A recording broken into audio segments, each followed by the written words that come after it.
సాధారణంగా మనం ఆహారం తీసుకుంటున్నప్పుడు లేదా నీరు త్రాగుతున్నప్పుడు మనకు తెలియకుండానే కొంత గాలి ఆహార వాహిక గుండా ప్రవేశించి జీర్ణాశయంలోనికి వెళ్తుంది. ఇలా జీర్ణాశయంలో అధికమైనటువంటి గాలి మరల ఆహార వాహిక మరియు నోటి గుండా బయటకు వస్తుంది. దీన్ని తేన్పులు అని పిలుస్తాం. దీన్నే ఇంగ్లీష్లో బెల్చింగ్ లేదా బర్పింగ్ అని పిలుస్తాం.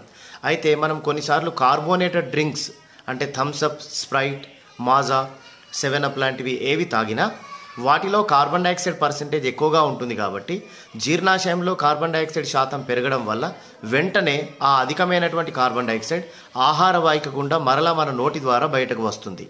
అందువల్ల కూల్ డ్రింక్స్ తాగిన వెంటనే మనకు తేన్పులు అనేవి ఏర్పడతాయి.